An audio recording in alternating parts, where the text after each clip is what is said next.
Buenas tardes a todos. Hoy vamos a hablar acerca de la fisiología glomerular. Para eso entonces iniciemos con un poco de historia. Entonces vemos acá una ilustración de Thomas Edis, quien fue uno de los nefrólogos más importantes de la época, quien se encargó de cuantificar los componentes celulares, sobre todo los glóbulos rojos en el sedimento urinario, y utilizar las técnicas de depuración para determinar la tasa de filtración glomerular y por lo tanto la función renal que se estaban dando en esta época.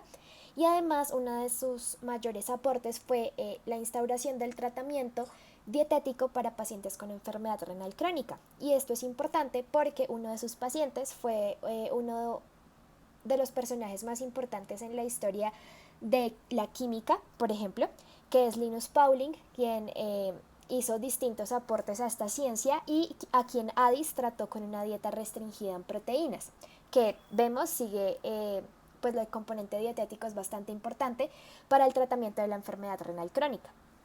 Y lo traemos en esta ocasión porque una de sus frases más conocidas es la que ustedes ven entre comillas, donde pues me permito citarla y dice: cuando el paciente muere los riñones van al patólogo, pero cuando vive la orina es nuestra. Puede proporcionarnos día a día, mes a mes y año a año una historia en serie de los principales acontecimientos que ocurren dentro del riñón.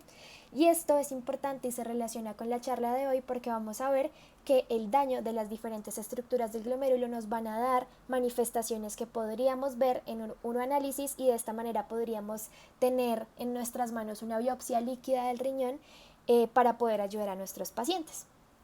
Bueno, entonces acá vemos una ilustración en la cual pues intenté resaltar los elementos más importantes de los que vamos a hablar hoy. Entonces vemos la arteriola aferente, la arteriola deferente.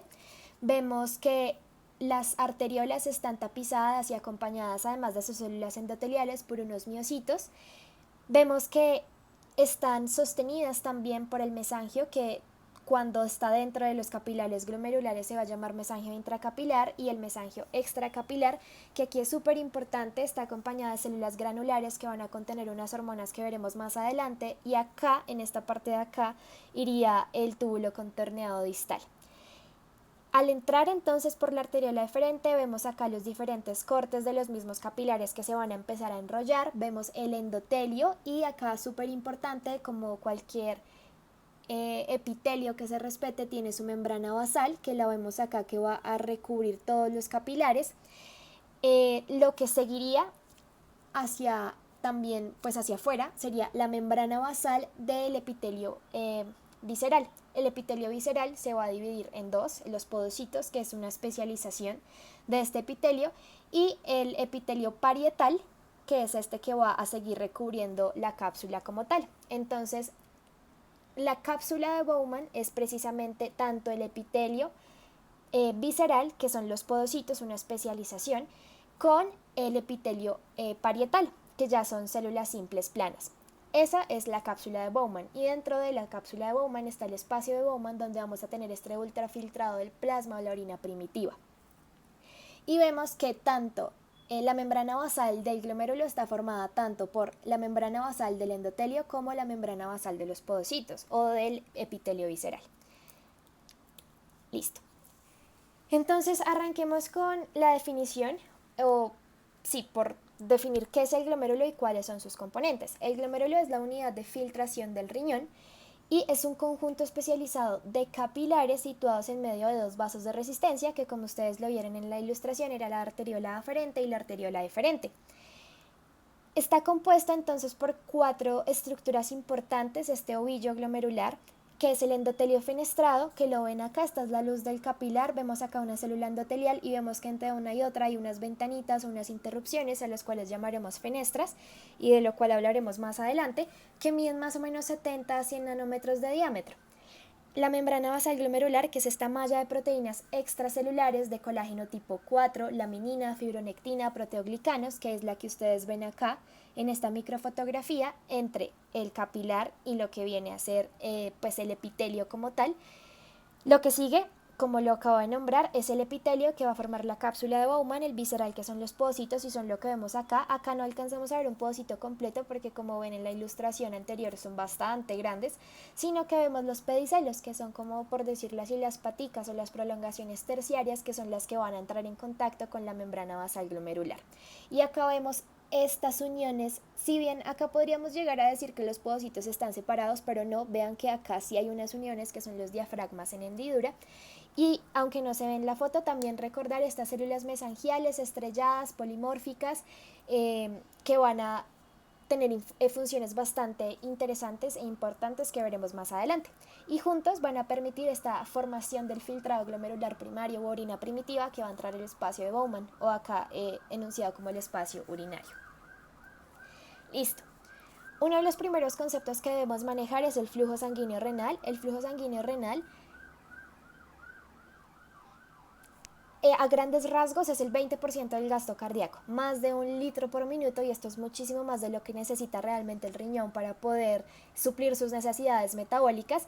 Es importante saber que está determinada por la presión arterial media de las arterias renales.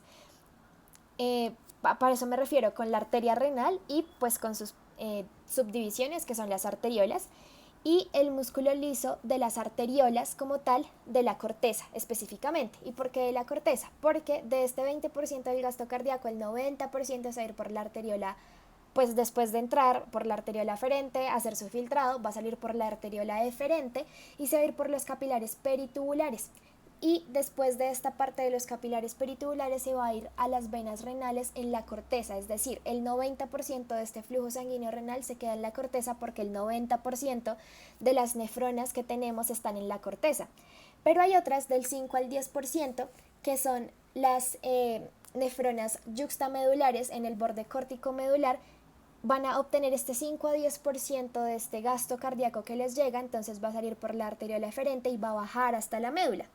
Y esto es súper importante para entender que no solamente, que si bien recibimos todo esto tanto en médula como en corteza, lo que nos va a determinar el flujo sanguíneo renal son como tal las arteriolas renales de la corteza.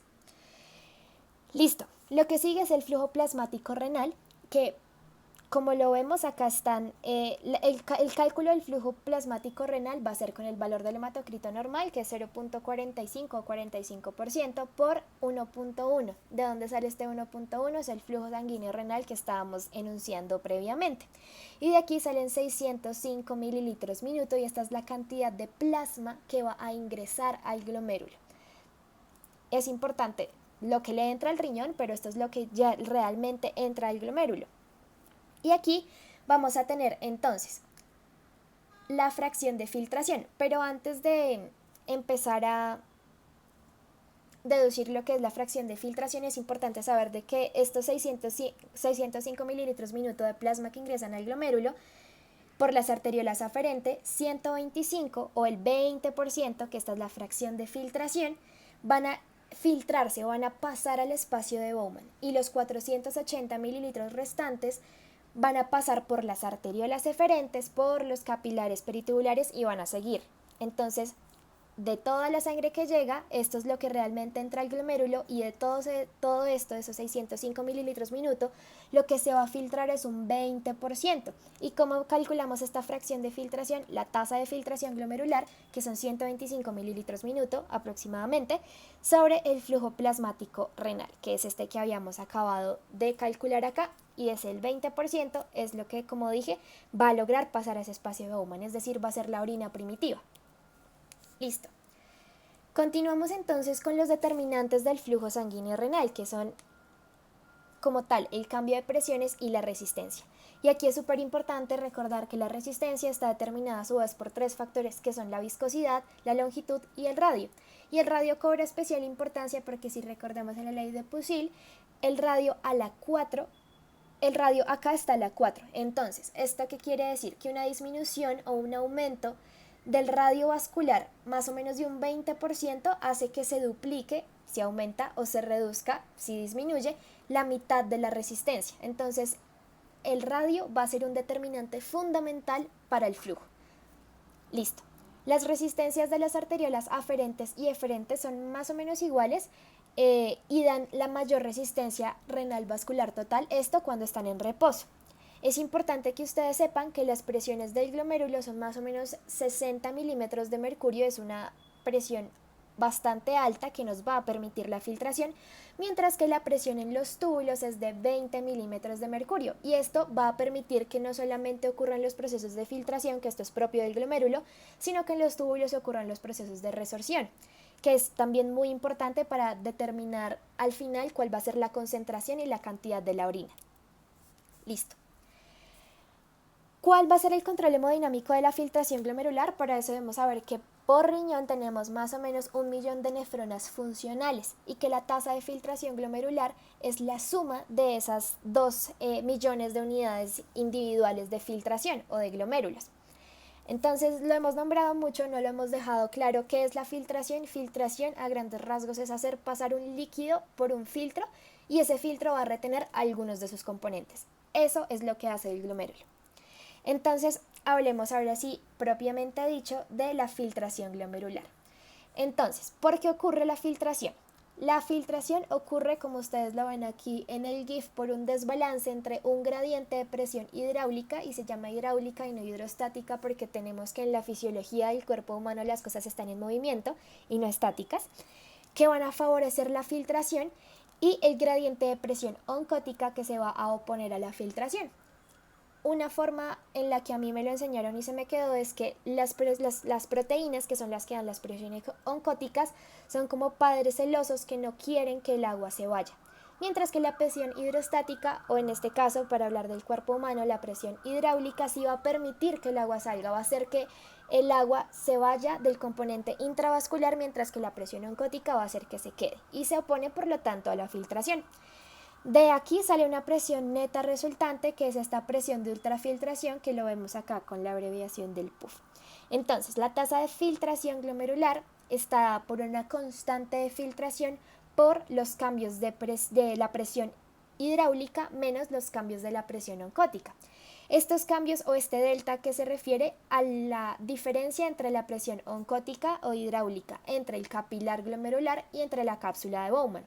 Es importante tener en cuenta que una de las funciones más importantes de la membrana basal y de los podocitos, y ya veremos más a continuación pues por qué, es que no dejen pasar proteínas. Entonces, la presión oncótica de la cápsula de Bowman casi que es despreciable, entonces podríamos decir que es 0 y solamente nos quedaríamos con la presión oncótica del capilar glomerular. Nosotros generalmente tendemos a ignorar las constantes precisamente por su característica de ser constantes, pero es súper importante tener en cuenta que la constante de filtración en este caso sí es bastante importante, porque van a haber distintos factores, o este coeficiente, van a haber distintos factores que lo alteren. Entonces, importante saber que el coeficiente está compuesto por esta acá, que hace referencia a la conducción hidráulica, es decir, la capacidad que tiene esta barrera de dejar pasar el agua como tal, que es propia de capilar glomerular, y la S, que es ya la superficie capilar total disponible para la filtración. Entonces tenemos unos capilares que nos van a permitir el proceso y este coeficiente hidráulico que me va a permitir pasar el agua, con las presiones pues hidrostáticas y las presiones oncóticas, que son las fuerzas de Starling. Listo. ¿Qué determina entonces la tasa de filtración glomerular? Entonces, tenemos un área o un lecho capilar que se mide mediante esta permeabilidad hidráulica, que como les dije era la K, y el área. ¿Qué tanto de capilares tenemos disponibles para que ocurra esta filtración? Entonces, acá les dejo una tabla que nos dicen qué puede suceder cuando aumentan o disminuyen ciertas constantes que afecta dentro de los determinantes de la tasa de filtración, y finalmente cuál es el resultado. Aquí me gustaría sobre todo hacer énfasis en lo que viene a ser la presión del capilar glomerular, la presión hidráulica. Entonces vemos que si puede estar aumentada la presión del capilar glomerular, si está aumentada la presión de las arterias renales, recordemos que este era un factor que lo regulaba. Puede estar disminuida si por el contrario disminuye la presión por una disminución del radio cuando se dilata la arteriola aferente, o puede estar aumentada por un aumento del radio cuando hay una constricción de la arteriola deferente, que todo al final va a llevar a un aumento de la tasa de filtración glomerular. Listo, para poder entender entonces mejor la parte de los determinantes de la tasa de filtración glomerular, va a ser bastante importante entender cómo funciona la resistencia de las arteriolas, tanto aferente como eferente. Entonces, hay distintas maneras en las que uno lo puede entender. Lo pueden entender por medio de la analogía con una manguera, que es como aparece en el libro de Fisiología de Bander. Lo pueden imaginar como en medio de dos tubos, un globo que va a tener que permanecer lleno constantemente. Entonces, miremos qué es lo que sucede si la resistencia de la arteriola aferente, la que va a permitir la entrada de la sangre, aumenta. Si esta resistencia aumenta, esto quiere decir que el flujo va a disminuir y que por lo tanto la presión del capilar glomerular va a disminuir. Entonces yo estoy entrando o estoy permitiendo que entre menos sangre. Si aumenta esta resistencia, esto va a permitir que se disminuya la tasa de filtración glomerular porque no estamos teniendo tanta entrada, y pues si no entra tanta sangre, pues la filtración, por supuesto, no va a favorecerse porque no va a haber una presión hidráulica dentro del capilar. En el caso de la arteriola deferente ocurre lo contrario. Entonces, si nosotros lo que hacemos es cerrar la vía por la cual sale la sangre, vamos a permitir que la sangre se quede más tiempo dentro del glomérulo, y el que se quede más tiempo, por decirlo así, va a aumentar la presión hidráulica que ejerce dentro del capilar glomerular, y de esta manera va a aumentar la tasa de filtración glomerular. Entonces, intenten imaginárselo haciendo el juego con sus manos de qué pasa si yo cierro la llave de entrada, pues no va a entrar tanta agua, entonces no va a tener tanta presión y la tasa de filtración va a caer. Pero qué pasa si yo cierro es la llave por medio de la que sale, entonces voy a tener más tiempo esa sangre o esa agua ahí adentro, va a permitir que las presiones hidráulicas, que son las que favorecen la filtración, aumenten, y de esta manera que la presión, que la tasa de filtración glomerular aumente. Y todo esto es para demostrarles y decirles que el riñón puede regular la presión del capilar glomerular y la tasa de filtración glomerular independientemente del flujo sanguíneo renal. Por supuesto, esto tiene unos rangos a los cuales funciona, pero es súper importante entender que el riñón tiene cierta independencia para poder mantenerse irrigado y para poder mantener su tasa de filtración glomerular, sin importar los cambios en la presión arterial y pues en el flujo, y por lo tanto pues no alterar el flujo sanguíneo renal. Pero como les digo, esto tiene unos rangos de lo cual vamos a hablar más adelante. Otras alteraciones en los determinantes, porque recordemos que esta fórmula tiene muchísimos determinantes, es pues ustedes ya podrían imaginarse qué pasa si disminuye la presión oncótica capilar o si aumenta la presión hidráulica, que era lo que acabamos de decir. Pero algo importante es que si disminuye esta superficie que está dentro de la constante, esto sí va a tener una repercusión. Entonces vean que esta reducción en la superficie se puede dar cuando tenemos alguna enfermedad glomerular, una nefropatía membranosa, por ejemplo, o cuando tenemos un efecto fisiológico dado por la mediación con norepinefrina que permite la vasoconstricción. Entonces, en general, vamos a tener menos superficie para que ocurra la filtración. Para la reducción de esta constante hidráulica, la que permite el paso como tal, la permeabilidad del agua, tenemos enfermedades glomerulares como la nefropatía membranosa, enfermedades antimembrana basal, nefropatías diabéticas o cambios como tal en las proteínas plasmáticas o en la misma presión hidráulica sanguínea, que pues por supuesto si cambia a nivel sistémico va a terminar cambiando a nivel renal. Listo. Entonces miremos una de las cosas más importantes y más chéveres dentro de la fisiología glomerular, que son los procesos de autorregulación, y era lo que les venía comentando. La autorregulación es la capacidad que tiene el riñón de mantener una tasa de filtración constante o estable a pesar de que tenga poquita o mucha flujo sanguíneo renal, recordemos, determinado entre otras por la presión de la arteria renal. Cuando se excede mucho este mecanismo, cuando la presión es mucha, vamos a tener un proceso que se llama natriuresis por presión, y cuando disminuye mucho, entonces vamos a disminuir la excreción de sodio y agua.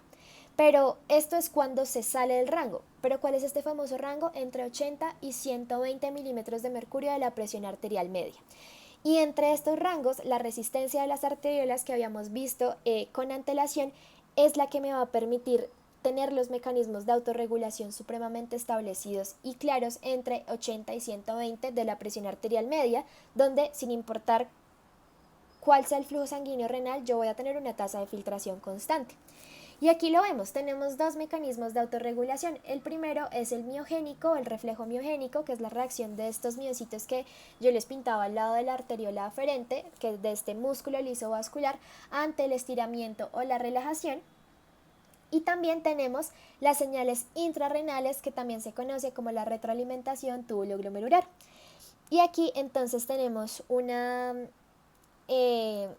esquema que nos permite entender bien cómo es que funciona toda esta parte del aparato yuxtaglomerular o la retroalimentación túbulo-glomerular. Las células yuxtaglomerulares que ustedes las ven acá, y la mácula densa y todo el complejo en general yuxtaglomerular van a permitir o van a tener especializaciones que les van a permitir censar a nivel de la mácula densa la cantidad de sodio y cloro. Siempre se nos olvida el cloro, pero es sodio y cloro. Y por lo tanto van a determinar pues la cantidad de electrolitos que están pasando. Entonces si ven que está pasando bajo sodio y cloro, lo que van a hacer es estimular la liberación de renina para que se reabsorba. Si les está llegando muy poquito, eso quiere decir que tenemos que reabsorber mucho más sodio, y con el sodio mucha más agua, porque esto también es una medida indirecta de disminución de la presión arterial. Entonces se estimula la liberación de renina. Si hay poquito sodio, pues entonces aumentemos la reabsorción de sodio, aumentemos el volumen. Y súper importante, una de las acciones de la renina, esta es una enzima que va a permitir la conversión de angiotensinógeno en angiotensina 1. Posteriormente esta va a pasar a los pulmones y se va a convertir en angiotensina 2 por la enzima convertidora de angiotensina, que en últimas va a permitir la constricción de los vasos sanguíneos, y junto con la constricción y la reabsorción de este sodio va a permitir aumentar la presión sanguínea. Por el contrario, si vemos que en esta mácula densa, que es esta especialización de células dentro del túbulo contorneado distal, si está pasando mucho sodio, entonces lo que va a hacer es aumentar el tono de la arteriola deferente para permitir que este sodio se vaya excretando, porque tenemos mucho sodio en la sangre y pues esta tampoco es la idea es mantenerlo como en un rango fisiológico. Entonces si tenemos mucho y ya está llegando incluso en cantidades que puedan ser detectadas como elevadas en este sistema yuxtaglomerular, lo que va a suceder es que se aumenta el tono de la arteriola aferente, y recordemos lo que hemos estado diciendo, si aumenta el tono de la arteriola aferente, pues entonces vamos a tener más presión hidrostática, bueno, en este caso hidráulica, que va a permitir mayor tasa de filtración y por lo tanto mayor excreción de sodio. Listo. Algo también importante de la filtración glomerular es tener en cuenta cómo se filtran las macromoléculas. Hemos hablado de las moléculas como sodio, cloro, pero no hemos hablado bien qué es lo que pasa con estas moléculas más grandes. Y estas van a tener una filtración dependiendo de su tamaño y de sus cargas. Y aquí es súper importante entonces tener en cuenta como ejemplo lo que podría ser la albúmina, que es una de las cosas que más vamos a nosotros a evaluar en la clínica. Entonces, acá tenemos que esta proteína tiene un tamaño de menos de 4.2 nanómetros y tenemos una carga neutra. Tenemos esta fenestra, que es la que se encontraba pues en el capilar glomerular, que mide de 70 a 100 nanómetros, que por tamaño lo va a dejar pasar perfectamente, pero que además por las proteínas propias que están dentro de la membrana, o que constituyen más bien la membrana basal de este endotelio, como es una carga neutra, simplemente va a permitir que pase de la sangre a la orina y no pasa nada más. En cambio, vean acá, si bien está que este podría llegar a ser el peso molecular de la albúmina, que mide 3.6 nanómetros, es una proteína de carga negativa que va a repelerse con la carga negativa de el endotelio. Entonces vean que a pesar de que el tamaño es importante para dejar pasar, la carga es un indicador incluso más importante, porque vean que de esta proteína que intenta asemejar a la albúmina va a haber una depuración cercana al 0.06%. Y vean que el 10% de la superficie endotelial hace referencia a estas fenestras, a estos huecos. Entonces no importa realmente como tal el tamaño, sino también es muchísimo más importante para las macromoléculas la carga que éstas tengan. Y vemos que en el síndrome nefrótico justo esto es lo que pasa, hay pérdida de la selectividad de estas cargas y por eso vamos a tener el paso de proteínas del plasma a la orina.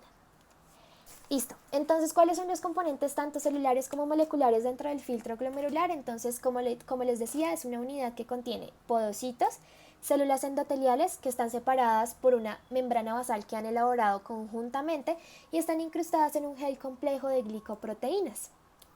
Entonces hablemos como de adentro hacia afuera, como si nosotros fuéramos una sustancia X que intenta pasar de la sangre hacia la orina o hacia el espacio de Bowman. Entonces, ¿qué nos vamos a encontrar? Lo primero es el endotelio, que es la primera capa y está en contacto directo, por supuesto, con la sangre, que además cumple una función supremamente importante como una barrera anticoagulante entre la sangre y los tejidos. Y esto es súper importante, porque vamos a ver que existen distintas enfermedades, lo veremos en la siguiente diapositiva, que por daño de esta barrera anticoagulante van a empezar a formar trombos, y esto nos va a acercar un poco a las enfermedades que podremos encontrar en la clínica.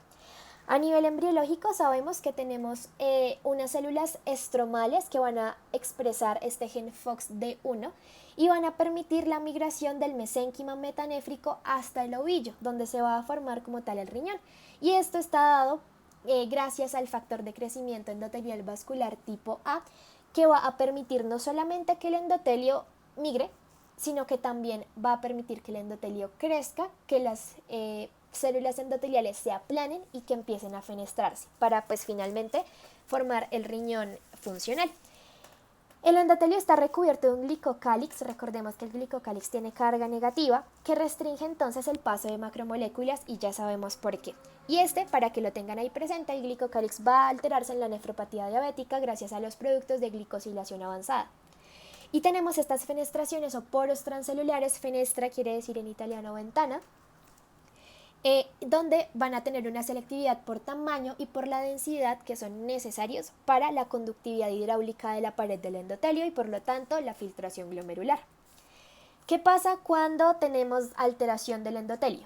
Como ven, son un montón de enfermedades, dentro de las cuales me gustaría resaltar la microangiopatía trombótica, que es un conjunto heterogéneo de enfermedades que está caracterizada por tres grandes manifestaciones: trombocitopenia por consumo, anemia hemolítica por fragmentación y elevación de la LDH. La relación entre la trombocitopenia por consumo y la anemia hemolítica por fragmentación suele ser la formación de trombos que van a generar la trombocitopenia y que además va a generar un estrés mecánico que a la larga va a generar una anemia por la fragmentación, este estrés mecánico que va a permitir o va a propiciar la lisis de los glóbulos rojos. Entonces tenemos tres grandes manifestaciones, dentro de las cuales va a haber un factor común y es el daño del endotelio que va a generar su activación y al activarse va a empezar a producir estos trombos. En la púrpura trombocitopénica trombótica la causa es una deficiencia de una enzima, la ADAMTS13, que es una enzima que se encarga del clivaje y de la posterior inactivación del factor de von Willebrand, que sabemos que es importante en las vías de la coagulación y sobre todo para la agregación plaquetaria, que pues si no está la enzima que lo cliva y lo inactiva, por supuesto, bien sea por mutaciones de la enzima donde está deficiente o anticuerpos, generalmente inmunoglobulina G, que va contra el ADAM-ST13, va a generar pues esta alteración en la inactivación de los factores de von Willebrand, generando trombos, como los ven ustedes acá, y toda la clínica asociada a la microangiopatía trombótica. En cuanto al síndrome hemolítico urémico, tenemos el típico y el atípico. Para el síndrome hemolítico urémico atípico, lo que tenemos es una alteración de la vía alternativa del complemento por dos causas: unos anticuerpos en contra del factor H del complemento, que es el que se encarga de inactivar esta cascada de C3 y la convertasa de C3 para evitar el daño y la destrucción de pues las células diana, que en este caso sería el endotelio, generando inflamación endotelial, pérdida de las fenestraciones, que en últimas va a generar disminución de la tasa de filtración, pero también alteraciones genéticas del mismo complemento. Y en cuanto al síndrome hemolítico urémico, recordamos que esto es en el contexto de una infección gastrointestinal, que es con la cepa de coli 0157H7 con la toxina Shiga, que no solamente va a ser tóxica para el enterocito, sino también va a ser tóxica para el riñón, para el endotelio específicamente, generando pues además de las melenas la alteración renal. También tenemos la nefropatía diabética y las vasculitis, que generalmente tienen un mecanismo común y es que se activa el endotelio. Al activarse el endotelio va a haber una angiogénesis patológica o anormal intentando suplir este daño endotelial y va a haber un aumento de las hialuronidasas que va a aumentar, por supuesto, la destrucción del endotelio. Pero también me gustaría aquí hacer énfasis en la microalbuminuria, que esto va a ser súper importante cuando vemos enfermedad renal crónica y es un indicador de disrupción sistémica del glicocálix del endotelio, y por eso es que la microalbuminuria es un factor pronóstico cardiovascular, porque el hecho de que tengamos albúmina en orina quiere decir que no solamente el endotelio del riñón está dañado, sino que el endotelio a nivel sistémico y el glicocálix del que hablábamos previamente también está dañado. Lo siguiente es la membrana basal glomerular, donde vamos a encontrar que está situada entre células endoteliales glomerulares y podocitos de la pared capilar, y ambos lo van a formar. Vamos a tener que, pues no solamente la membrana basal está entre estos dos, el resto se encuentra entre las células mesangiales y las células parietales. Es bastante gruesa porque es la unión básicamente de dos membranas basales, 250-400 nanómetros mide, y tiene una lámina densa en medio y una lámina rara externa e interna, que la vemos acá, la lámina densa, que es esta que está como más oscura, y la lámina rara externa e interna.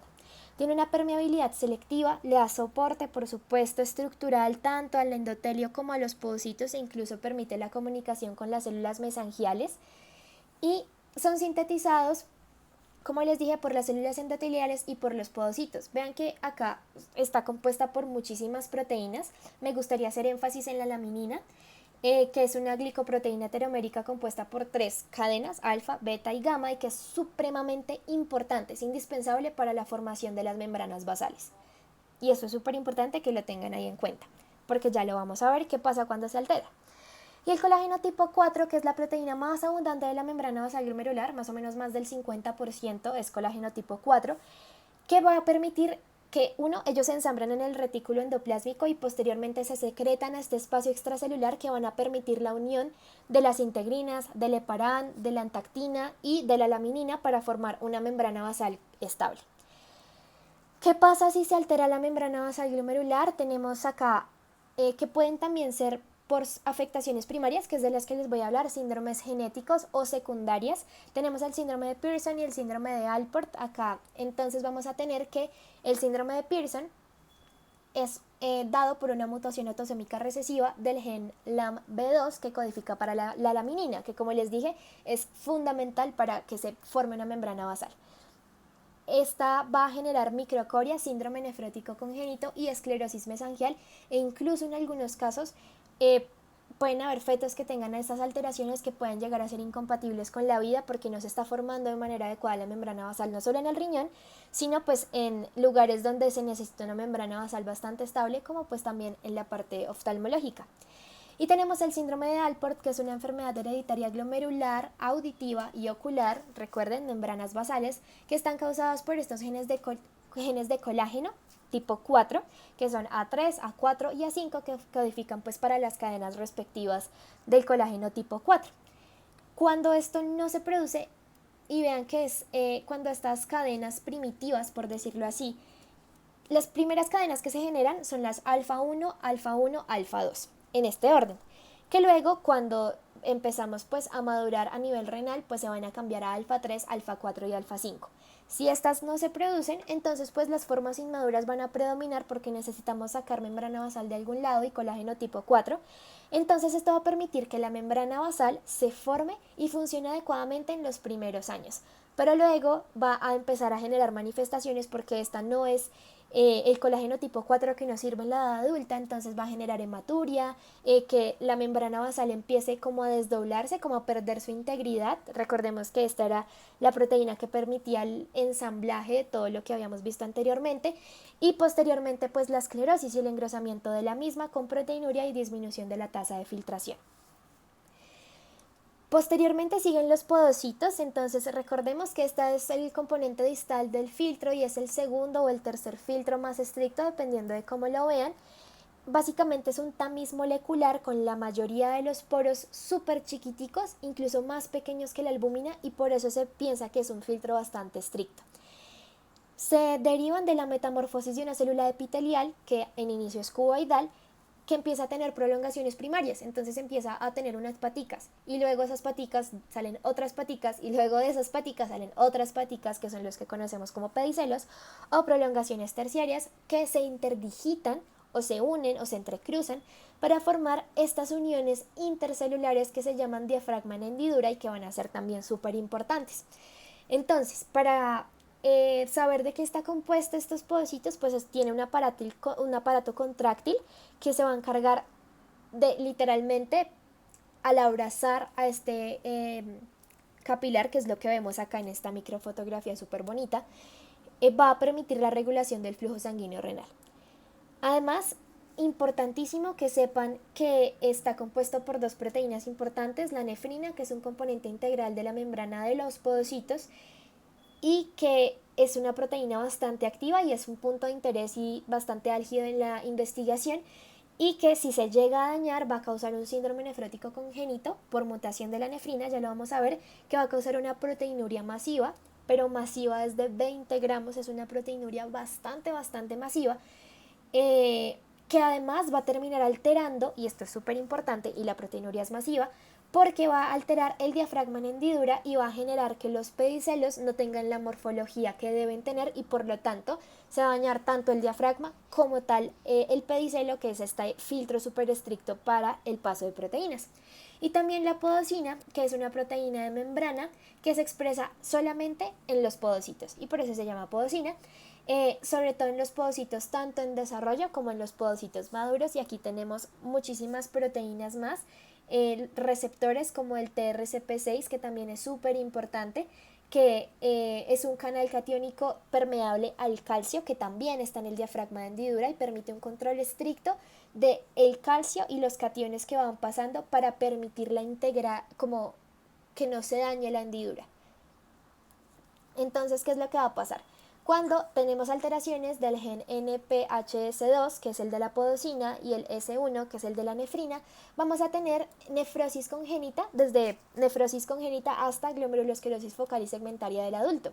Y aquí vamos a tener unas glomerulosclerosis que aún no sabemos la causa, entonces glomerulosclerosis focales y segmentarias idiopáticas con síndromes nefróticos que son resistentes a esteroides, entonces su manejo es bastante complicado, que comparte las características histológicas de esta esclerosis, vean acá por segmentos, y no es en una esclerosis global, sino pues como les digo acá en segmentos, que son estos que está acá como más pintado porque tienen colágeno de secundario a las cicatrices, que resultan pues en insuficiencia renal terminal. Y lo importante de esto y lo chévere, digamos, a nivel de investigación es que suele reaparecer en un riñón recién trasplantado. Y esto nos podría dar una teoría de que puede ser que en el plasma circulante de los pacientes con enfermedad glomerular hay elementos que se dirigen contra el podocito y que alteran esta dinámica tanto del citoesqueleto como de el podocito como tal. También vemos que mutaciones en la alfa-actinina, en el receptor que les decía, que son los que regulan la actina, que son las proteínas contráctiles que van a permitir la regulación del flujo sanguíneo, van a causar estas esclerosis y enfermedades renales progresivas. Y finalmente vemos el mesangio, que es el que está en contacto con células endoteliales, se está comunicándose con los podocitos por medio de la membrana basal. Van a tener funciones similares a los pericitos, que son las células de sostén del mesangio, del endotelio. Y van a permitir que haya una homeostasis tanto de su matriz como de la matriz del endotelio y también de la matriz de los podocitos, y también tienen una función de filtración y una función inmunológica. Migran al ovillo glomerular gracias a otros factores como los factores de crecimiento similares a los de las plaquetas que son producidos por el endotelio. Entonces el mismo endotelio, una vez está formándose y una vez es atraído por este factor de crecimiento endotelial vascular, a su vez va a permitir que se atraiga el mesangio, y por eso es que está en contacto directo con el mesangio, con el endotelio. Y va a permitir, cuando el mesangio va llegando va a permitir que se forme como esta madeja, como este ovillo, porque va a empezar a meterse, por decirlo así, y va a permitir la segmentación de estas asas típicas del glomérulo. Y además, cuando estas llegan, van a permitir que el endotelio se elongue hasta 2 veces más de lo que ya estaba antes de que estas células llegaran aquí al ovillo. Está formada por colágeno tipo 3, tipo 4, proteoglicano, separan, fibronectina, laminina, entactina, fibrilina 1 y van a tener unas prolongaciones mesangiales que van a tener también actina y miosina, es decir, van a tener actividad contráctil que se van a extender hasta esta membrana basal glomerular, se unen a esta proteína, laminina alfa 5 y van a permitir ayudar a la regulación del flujo sanguíneo renal que vimos al inicio era tan importante. Listo. ¿Qué pasa cuando hay enfermedades que afectan al mesangio? Pues es importante tener en cuenta que el mesangio es nuestro mecanismo de sostén del riñón. Entonces, si tenemos alguna lesión, pues claro que se va a hipertrofiar, va a haber proliferación celular y va a haber expansión de esta matriz para reparar los daños, pero esto puede llegar, si es excesivo, por supuesto, vamos a encontrar daño y esto lo encontramos sobre todo en la nefropatía por IgA y en el lupus eritematoso sistémico, donde vamos a tener pues estos anticuerpos para anti-IgA que van a depositarse en el caso pues de la nefropatía por IgA en este patrón granular que ustedes ven acá en el glomérulo y pues van a generar daño porque va a haber una cicatrización por daño bastante aumentada. Pero si es por un daño primario, pues necesitamos que el mesangio nos repare. Entonces es súper importante encontrar este balance óptimo entre evitar disminuir una respuesta que a nivel fisiológico la necesitamos versus una respuesta que ya puede estar causando pues una hipertrofia o una reemplazo de la funcionalidad renal por este material producido por el mesangio, por este colágeno y produciendo todas estas cicatrices, llevando a alteración de la tasa de filtración.